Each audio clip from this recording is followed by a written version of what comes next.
Ooh, we're back after another shift. But the story continues.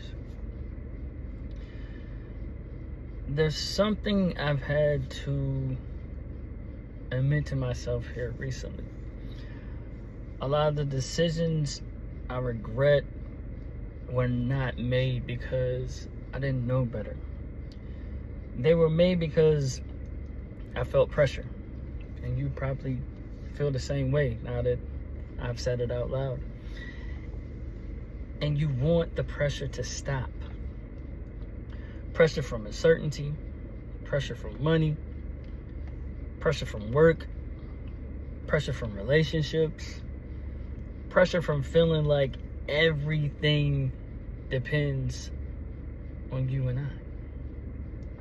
And whenever that pressure showed up, I felt like I had to move immediately.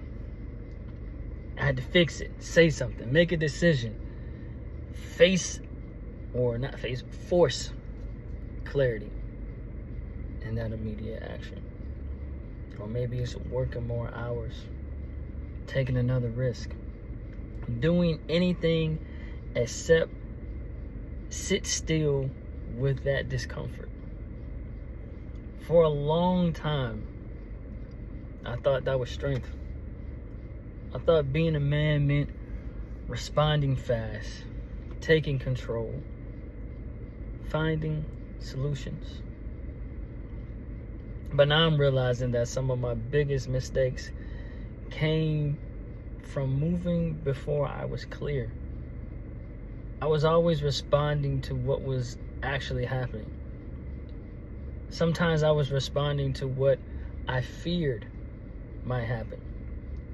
Sometimes I was reacting to a story I created in my own head. Sometimes I was trying to escape rejection, uncertainty, embarrassment, or financial stress.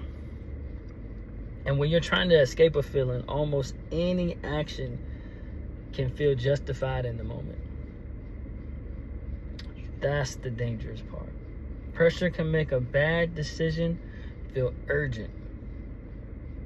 It can make a temporary feeling feel like an emergency.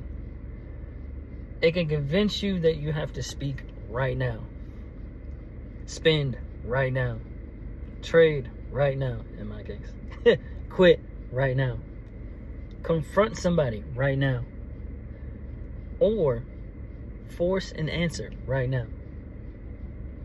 But urgency and wisdom, they're not the same thing.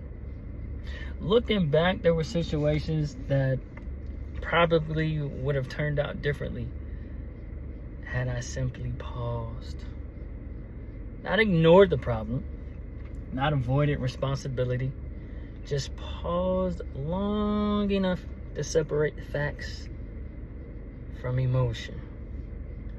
That pause could have given me time to ask, what actually happened? What am I feeling?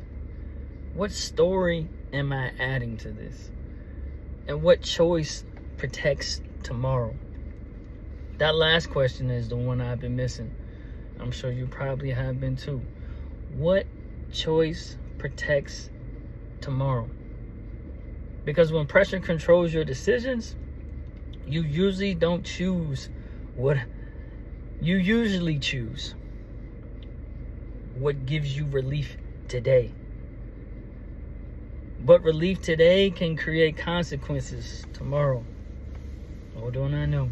That extra text might make you feel better for 5 minutes, but creates more distance. That emotional purchase might reduce stress tonight, but creates another bill. That forced trade, in my case, might feel like an opportunity, but cost you money you cannot afford to lose. That confrontation might release your frustration, but damage a relationship you still care about.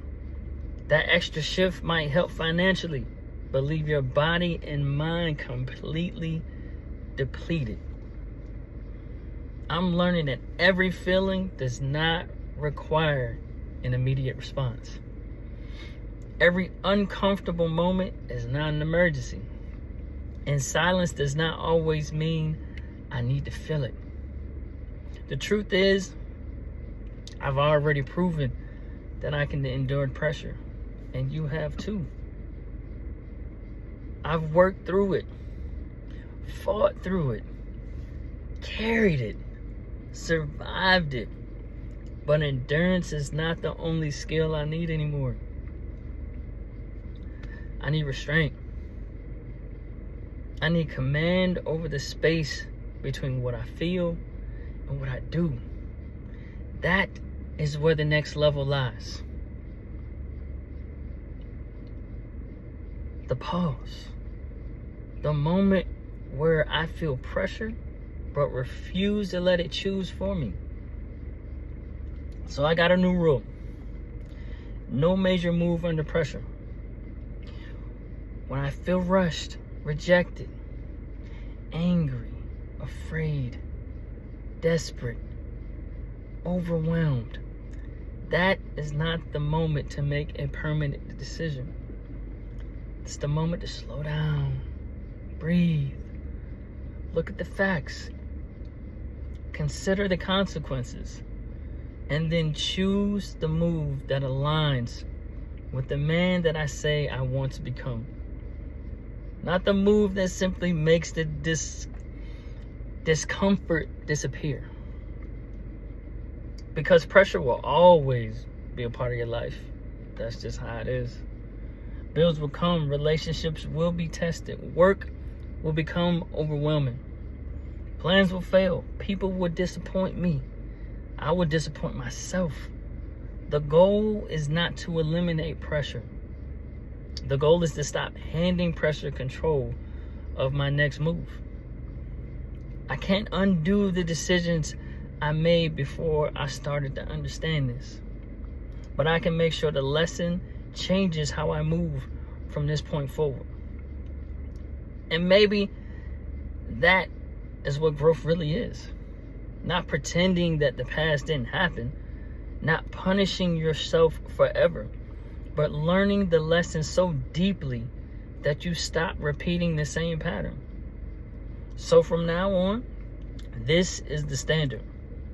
Pressure can inform me, but it does not command me.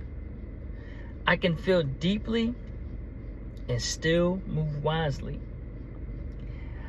I can be uncomfortable and still remain disciplined.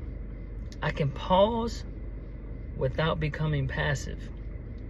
And I can choose what protects tomorrow, even when it doesn't give me relief today. This is not just something I'm saying for a video. I've said that in my previous videos. This is something that I have to live. Because the man I have to become cannot continue letting temporary pressure create permanent consequences. This is the man I have to become.